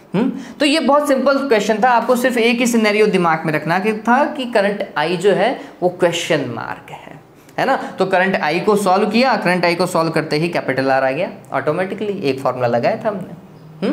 चलो नेक्स्ट क्वेश्चन देखिए। नेक्स्ट क्वेश्चन क्या है, इसका स्क्रीनशॉट ले लीजिए पहले। लिया? चलिए नेक्स्ट क्वेश्चन देखिए। नेक्स्ट इसका क्वेश्चन क्या है। ओके, क्वेश्चन आपको सामने दिखाई दे रहा होगा। क्वेश्चन को एक बार रीड आउट कर लीजिए। क्वेश्चन आपको सामने दिखाई दे रहा है। हुआ? रीड आउट हुआ? चलिए क्या बोल रहा है वो, कुछ ऐसा बोल रहा है। For a cell the terminal potential difference is 2.2 volt when circuit is open. अब बताओ, अगर सर्किट ओपन हो तो फिर जो पोटेंशियल डिफरेंस आप देखते हो वो EMF होता है या टर्मिनल पोटेंशियल होता है? That is EMF। वो क्या होता है? EMF होता है बच्चों, ये बात ध्यान में रखिए। तो EMF की वैल्यू कितनी है? 2.2 वोल्ट। ये कैसे पता चला? आगे लाइन दी है, सर्किट इज ओपन। फिर आगे देखो क्या बोल रहा है, and reduces to 1.8 volt when cell is connected to a resistor of 5 ohm. अब बताओ, 5 ओम के रजिस्टर से आपने क्या कर दिया? उसको कनेक्ट कर दिया। सर्किट में क्या हुई? करंट फ्लो हुई। पोटेंशियल डिफरेंस तो कम होता ही, कितना? 1.8 वोल्ट हो गया। कब? जब कैपिटल R की वैल्यू कितनी ली थी उसने? 5 ओम ली थी। बहुत बढ़िया। The internal resistance R is question mark. क्या होगा भाई बताओ, सिनेरियो क्या होना चाहिए? 5 ओम मैंने लिख दिया है। Okay great. देखिए क्या है, तो हमने लिखा V is equals to E minus I into R, यही होगा। चलिए I हमें पता नहीं है, लेकिन इस वाले कॉन्सेप्ट से मैं I निकाल सकता हूँ। क्या होगा भाई? V is equals to I R होता है नहीं होता? तो I इज इक्वल्स टू क्या हो जाएगा? V डिवाइडेड बाय R होगा नहीं होगा? होना चाहिए। चलिए सॉल्व करते हैं। तो V is equals to E minus V divided by R into small r। Done हुआ ये। हमें स्मॉल r कैलकुलेट करना है। तो V divided by capital R into small r is equals to E minus V। Done. Value put करो। V की value कितनी है? 1.8। R की वैल्यू 5, स्मॉल r अननोन है। E की वैल्यू कितनी है? 2.2 minus 1.8 that is 0.4। So 1.8 divided by 5 small r is equals to 0.4, और 0.4 को इससे मल्टीप्लाई कर दो ना 5 से। चलिए ये क्या हो जाएगा? 2 हो जाएगा। अरे 5 इंटू 4 कितना होता है? 20 होता है, तो ये 2 हो जाएगा। So r is equals to 2 divided by 1.8 that means 20/18 that means 10/9। यही आना चाहिए। ओम लगा दो। ठीक है। So answer is 10/9। First option आपको दिखाई दे रहा होगा ए। डन हुआ। चलिए जल्दी से स्क्रीनशॉट ले इस क्वेश्चन का, अच्छा क्वेश्चन है ये भी। डन हुआ। चलिए अब नेक्स्ट देखिए। नेक्स्ट क्वेश्चन जो आपको दिखाई दे रहा है जल्दी से रीड आउट कीजिए। ये नीट 2018 का क्वेश्चन है और कितना सिंपल है, सवाल को देखते ही आपको अंदाजा हो जाएगा। धीरे धीरे से पढ़िए क्वेश्चन को, बहुत सिंपल क्वेश्चन है, बहुत सिंपल क्वेश्चन है। देखिए क्वेश्चन क्या बोल रहा है वो समझते हैं। बोल रहा है a set of N equal resistors of value capital R each are connected in series to a battery of EMF E and internal resistance capital R। ये कुछ पहला केस समझिएगा। पहला केस सिर्फ इतना बोल रहा है कि बहुत सारे रजिस्टर्स हैं और वो किस में कनेक्टेड है, सीरीज में। N रजिस्टर्स हैं, सीरीज में कनेक्टेड है ना। तो यहाँ पर R, यहाँ पर R, यहाँ पर R और ये फाइनल R वाला R, और ये फिर एक बैटरी से जिसका EMF E है और जिसका इंटरनल रेजिस्टेंस कितना है, कैपिटल R है, इससे कनेक्टेड है। पहला सिनेरियो है ये बच्चों, है ना। चलो ये पहला सिनेरियो। फिर क्या बोल रहा है वो, the current drawn is I। ये लो, इससे करंट कितनी फ्लो हो रही है, कैपिटल I फ्लो हो रही है। डन हो गया। Now the N resistors are connected in parallel to the same battery, मतलब यही E है, यही कैपिटल R है। Then the current drawn from the battery becomes 10I। Current increase हो जाती है, मैंने आपको बताया था पैरेलल में नॉर्मली ऐसा ही होता है। The value of small n is, बहुत बढ़िया। तो हमने बोला इस बार पैरेलल में कनेक्टेड है, बहुत सारे रेजिस्टेंस जो हैं वो पैरेलल में कनेक्टेड है। ये फाइनली लास्ट वाला रेजिस्टेंस, ये पैरेलल में कनेक्टेड थे और फिर वो सेम बैटरी से कनेक्टेड, सेम बैटरी से कनेक्टेड है। चलिए पहले केस को देखिए। अगर मैं R एक्सटर्नल की बात करता हूं तो ये होगा NR। इंटरनल रेजिस्टेंस कितना है, कैपिटल R के इक्विवेलेंट, और EMF तो EMF ही है। ये तो क्लियर है, इसमें कोई दिक्कत नहीं। चलो करंट कितना फ्लो हो रहा है, I करंट फ्लो हो रहा है। तो हमने बोला V is equals to E minus I small r। Small r की जगह कैपिटल R लिख रहा हूँ, ठीक है। चलो या फिर वैल्यू पुट कर लो भाई, कोई दिक्कत नहीं होनी चाहिए, है ना। मैं यहां से E को बोलता हूं E is equals to IR plus V। ये एक फॉर्मूला बन गया जो दोनों तरफ यूज होगा। चलिए E इज इक्वल्स टू क्या होगा, I स्मॉल r की जगह क्या लिखेंगे बच्चों, कैपिटल R लिखेंगे, और V is equals to I into R external होता है ना, IR, और ये R कौन सा होता है, एक्सटर्नल लिया जाता है। चलिए एक्सटर्नल कितना है, NR है, ठीक। तो हमने लिखा IR plus I into NR। अरे इसमें दिक्कत है क्या बच्चों, मेरे को ये बताओ, इसमें दिक्कत है क्या। V इज इक्वल्स टू हम हर बार क्या लिखते हुए आए हैं, V इज इक्वल्स टू लिखते हुए आए हैं IR, और ये R क्या था, उसमें एक्सटर्नल रेजिस्टेंस था। इस बार एक्सटर्नल रेजिस्टेंस कितना है, NR है। मैंने वैल्यू ही तो पुट करी है और क्या किया है। तो IR कॉमन हुआ, ये 1 प्लस स्मॉल n हो जाएगा, that is E, that is E। Done हुआ। चलिए नेक्स्ट केस में आओ। इस वाले केस में करंट जो है वो 10I हो जाती है, बस ये बात ध्यान में रखना।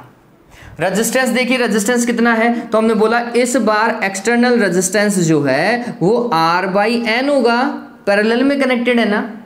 करंट I जो है वो एग्जैक्टली 10I है, ये बात और ध्यान में रखनी है। तो फॉर्मेट तो यही है भैया।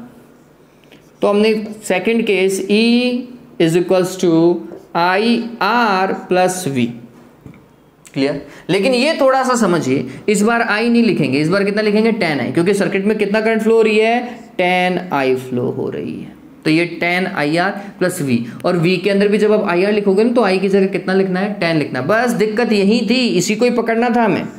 तो E is equals to 10IR plus इसको लिखेंगे IR एक्सटर्नल।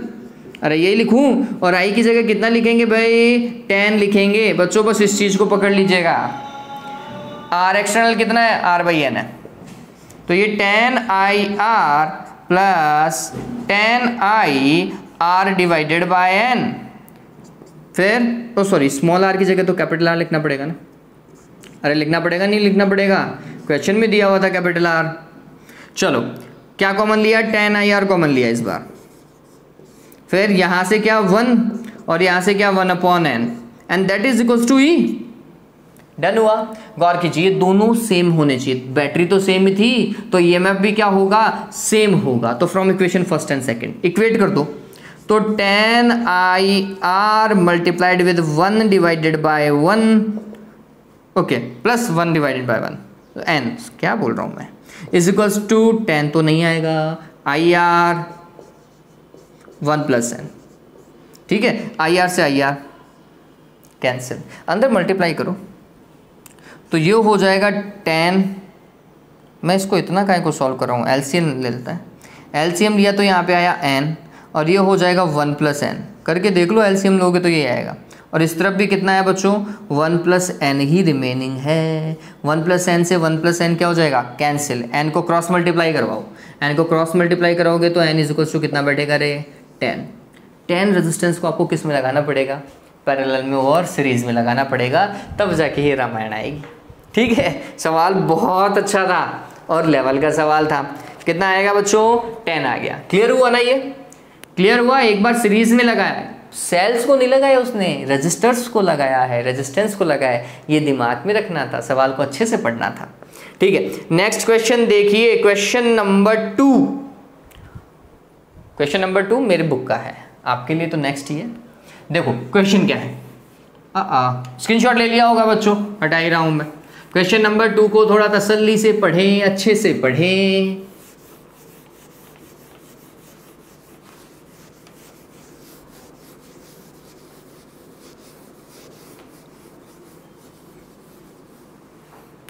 हो गया, क्या बोल रहा है देखो, a battery consist of a variable number small n of identical cells. एक बैटरी में स्मॉल n आइडेंटिकल सेल्स हैं, ठीक है, having internal resistance small r which are connected in series. तो ऐसा कुछ मान लो, ऐसा सिनेरियो, बहुत सारी battery internal resistance, battery internal resistance, battery internal resistance, और ये सीरीज आगे चलती ही जा रही है ना, ऐसा कुछ बोल रहा है, एन बोल रहा है, which are connected in series. The terminals of the battery are short circuited, are short circuited, ये लो शॉर्ट सर्किट कर दिया, कोई रजिस्टर नहीं लगा है। The current I is measured and then the current I is measured. Which of the graph shows the correct relation between I and small n? All right, great. आपको I और small n में relation देखना है, बहुत बढ़िया।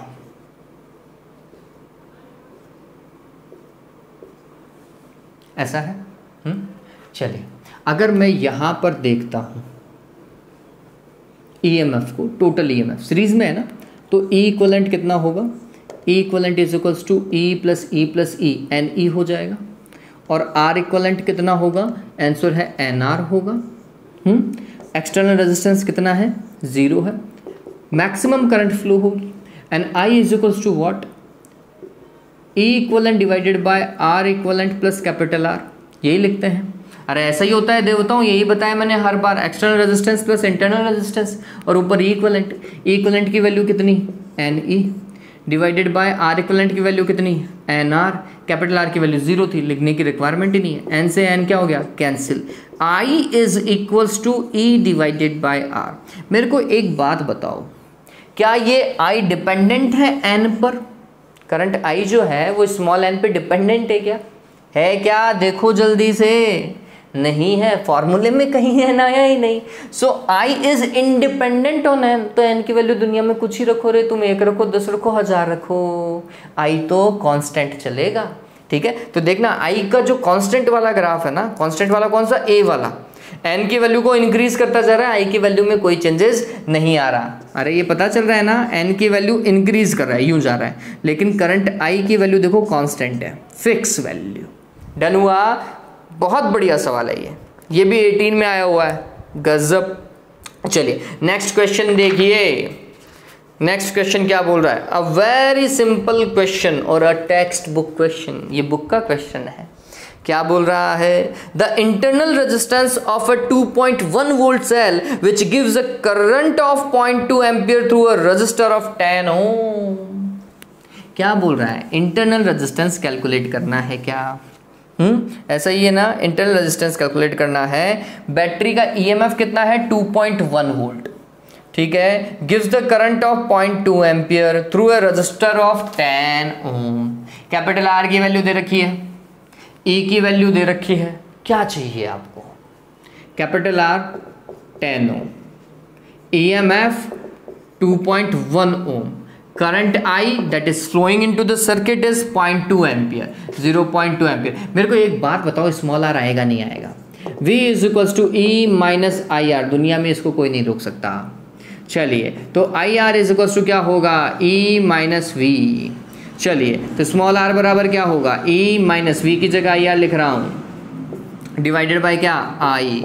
ई की value 2.1 minus आई की value है 0.2, कैपिटल आर की वैल्यू है 10 डिवाइडेड बाय आई की वैल्यू है 0.2, कितना आएगा 2.1 minus 2 that is 0.1 divided by 0.2 that is 1/2 that is 0.5 ओम। सोचिए ये क्वेश्चन आया हुआ है, ये क्वेश्चन आया है नीट 13 के अंदर, बहुत बढ़िया।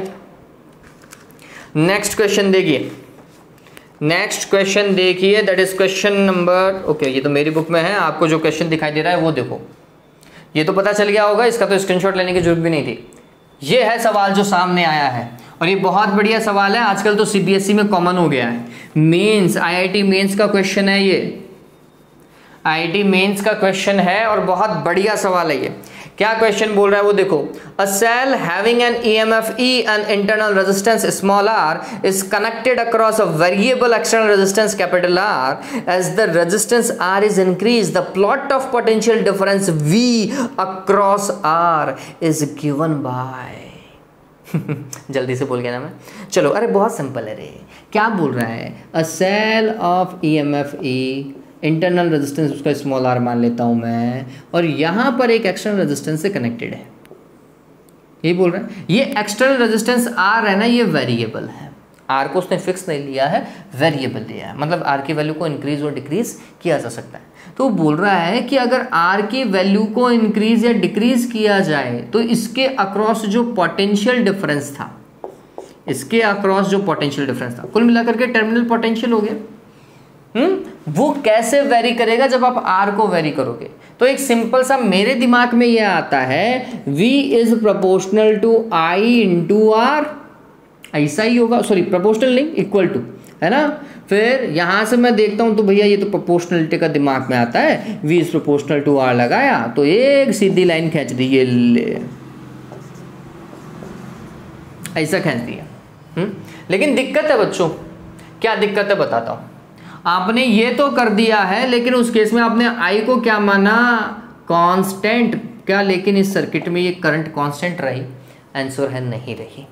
क्यों नहीं रही, उसका रीजन ये, जैसे जैसे आप कैपिटल आर को इंक्रीज करते जाओगे करंट डिक्रीज होती जाएगी ना। अरे रेजिस्टेंस ज्यादा होता है तो करंट कम होती जाती है, ये एक बेसिक कॉन्सेप्ट है, हम सभी को पता है ना। अगर पानी के फ्लो के अंदर अगर रेजिस्टेंस ज्यादा होगा तो पानी आगे जा पाएगा क्या, वाटर फ्लो कर पाएगा क्या, नहीं होगा भाई, ठीक। तो ये बात ध्यान में रखना। तो करंट इज ऑल्सो वेरिएबल, इस केस में करंट तो वेरिएबल है, तो फिर आपने ये क्यों बना दिया, करंट कांस्टेंट होती तो आप बिल्कुल सही थे, तब आप बिल्कुल सही थे। लेकिन यहाँ पे तो करंट भी कांस्टेंट नहीं है, current is also variable as R is variable. उस केस में क्या करोगे, तो कॉन्सेप्ट पे चलो, E is equals to V plus I R, या फिर V is equals to E minus I R, इसमें कहीं कोई दिक्कत नहीं होनी चाहिए। What is V, V is I into capital R plus I into small r। Done हुआ। I को कॉमन ले लो, I को कॉमन लिया तो capital R plus small r is equals to what is E। Done. चलिए यहां से मैं I देखता हूं, I is equals to E divided by capital R plus small r। ये इसमें तो कोई दिक्कत नहीं होनी चाहिए। I का एक फॉर्मूला और है, I is equals to V divided by R भी लिख सकते हो।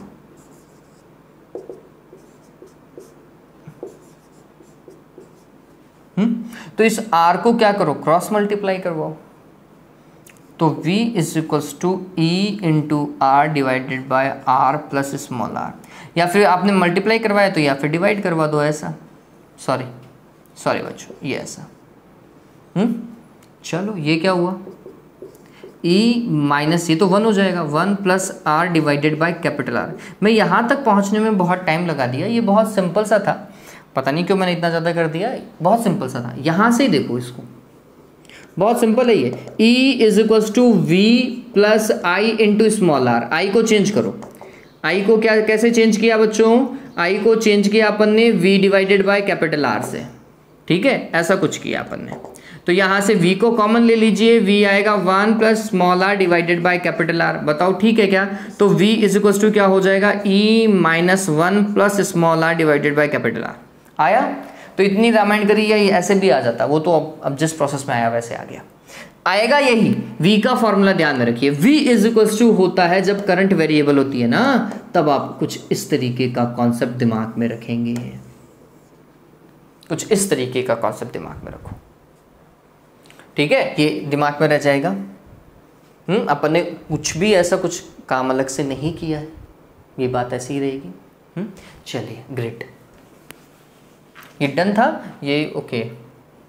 चलो फॉर्मेट ये स्क्रीनशॉट ले लीजिएगा इसका, डन, ऑलराइट। अब देखो यहाँ पर क्या हो रहा है, यहाँ पर क्या हो रहा है, एक वैल्यू को चेंज करो और उसका दूसरी पे इफेक्ट देखो, एक वैल्यू को चेंज करो दूसरी पे इफेक्ट देखो। तो हमने बोला इफ आर इंक्रीज, आर को क्या कर रहे हैं, इंक्रीज कर रहे हैं। आर को इंक्रीज करेंगे तो ये small R divided by capital R, ये क्या हो जाएगा, डिक्रीज होगा क्या? अरे आर को इंक्रीज किया, डिनोमिनेटर को इंक्रीज किया, तो पूरी वैल्यू क्या हो गई, डिक्रीज हो गई। अगर ये वाली वैल्यू डिक्रीज हुई तो ये नीचे वाला denominator 1 plus small R divided by capital R, ये भी क्या हुआ, डिक्रीज हुआ। और अगर ये डिक्रीज हुआ बच्चों तो ये पूरी वैल्यू क्या हो जाएगी, इंक्रीज हो जाएगी। ऐसा ही है क्या? तो हमने बोला इसका इफेक्ट क्या बना, इसका इफेक्ट बना v इज ऑल्सो इंक्रीजिंग। तो ये तो वैसे भी आपको पता था, आर को इंक्रीज करोगे v इंक्रीज होगा, ये क्लियर है। चलो ये बहुत सही है, और ये रामायण चलती ही जाएगी, लेकिन एक पॉइंट ऐसा भी आएगा तो v की वैल्यू ज्यादा इंक्रीज हो ही नहीं सकती। रीजन क्या है, the maximum value which can be attend bye v is e, इससे तो ज्यादा जा ही नहीं सकता ना, पॉसिबल ही नहीं है, ठीक है, क्योंकि आप बैटरी को चार्ज नहीं कर रहे हो, बैटरी से करंट ले रहे हो, तो फिर तो जा ही नहीं सकता ज्यादा। ठीक, इस केस में क्या होगा, हम बोलते हैं आर की मैक्सिमम वैल्यू आप क्या ले सकते हो, इनफाइनाइट। आर की वैल्यू जैसे ही आपने इनफाइनाइट ली, वैसे ही ये वाला पूरा value small R divided by capital R, ये कितना हो जाएगा बच्चों, इनफाइनाइट हो जाएगा।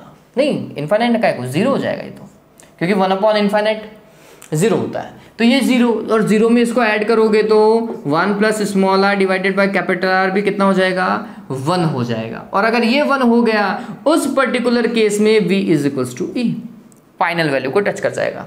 तो r की वैल्यू को हमने 0 से चालू किया, ठीक है, 0 से अगर चालू करेंगे तो ये कितना होगा वो समझ लो। यहाँ पे अगर r की वैल्यू 0 होती, r की वैल्यू 0 होती तो small r divided by capital R क्या होता, इनफाइनाइट होता।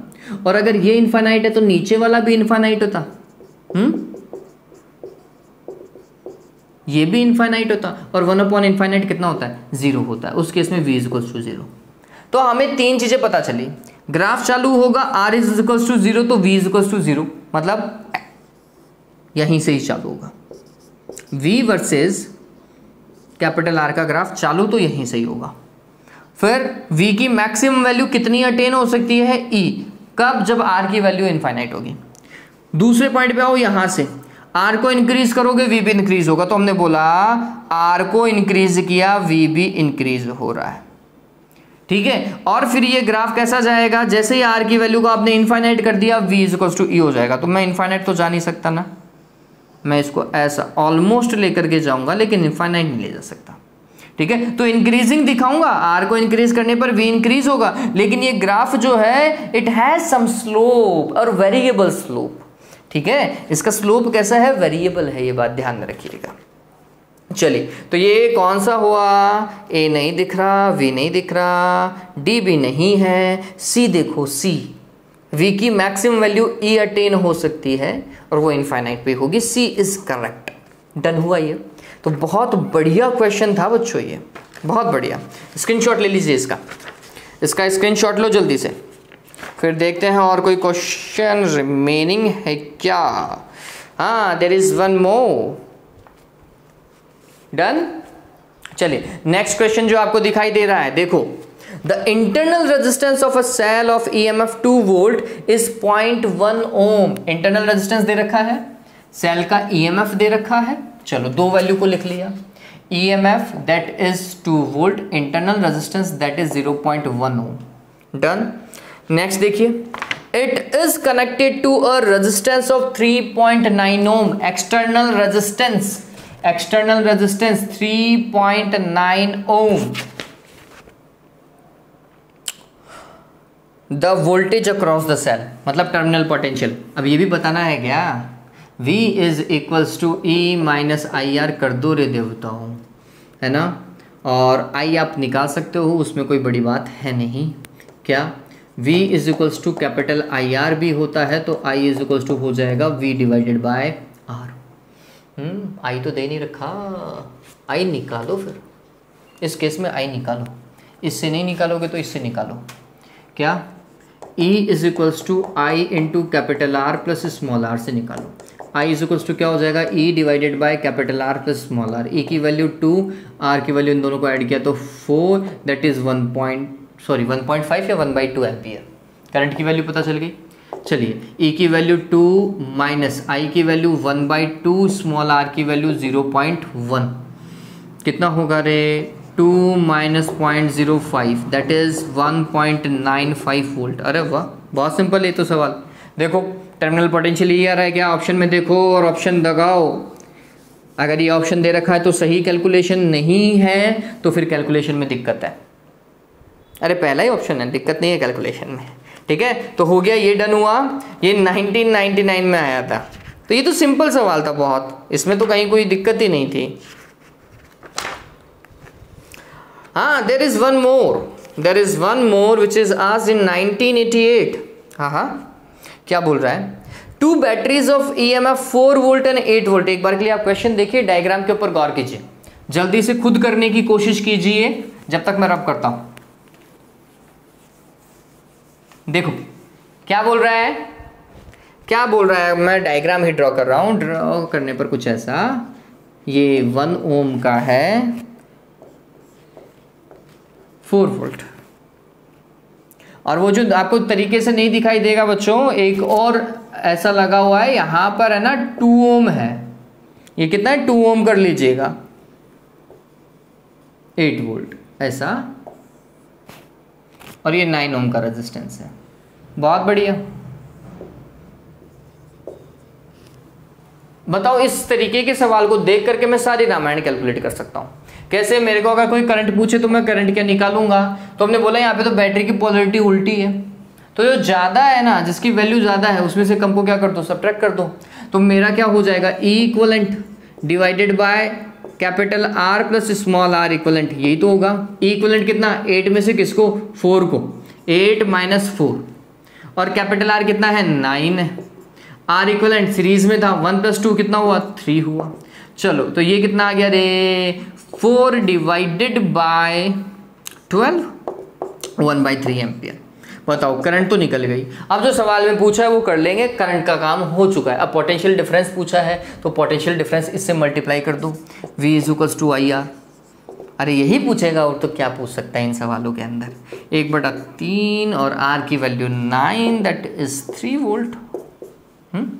और इसके अक्रॉस पूछेगा, है ना, इसके अक्रॉस क्या करना, E माइनस IR करना, इसके अक्रॉस भी E माइनस IR करना. बस ये जब आप लोग तो माइनस का E लीजिएगा, माइनस का 4 लीजिएगा. ठीक है, देखो क्या बोल रहा है, the current and the potential difference between point P and Q. P and where is Q, okay here is Q. ये लो, कैलकुलेट ही कर लिया, करंट भी कैलकुलेट है, और पोटेंशियल डिफरेंस जो इसके अक्रॉस है वही इसके अक्रॉस है. ठीक है, देखो आंसर आना चाहिए 1/3 एंड 3 वोल्ट. ये ए ऑप्शन बिल्कुल सही है, ए ऑप्शन बिल्कुल सही है बच्चों, इसका पता चला. चलो, तो उम्मीद करता हूँ ये जो क्वेश्चन अपन ने किए हैं ये आपको अच्छे से दिमाग में रह गए होंगे. आज के लिए बच्चों इतना ही. वीडियो अगर आपको अच्छे लगे हैं, अगर आपको लगता है इनसे आपको हेल्प मिले, तो प्लीज़ वीडियोस को लाइक और शेयर जरूर कीजिए, अपने फ्रेंड्स के साथ में शेयर कीजिए, ताकि हम जितने ज़्यादा हो सके बच्चों की हेल्प कर पाएँ. And that is the motto of this channel. ठीक है, have a good day, take care.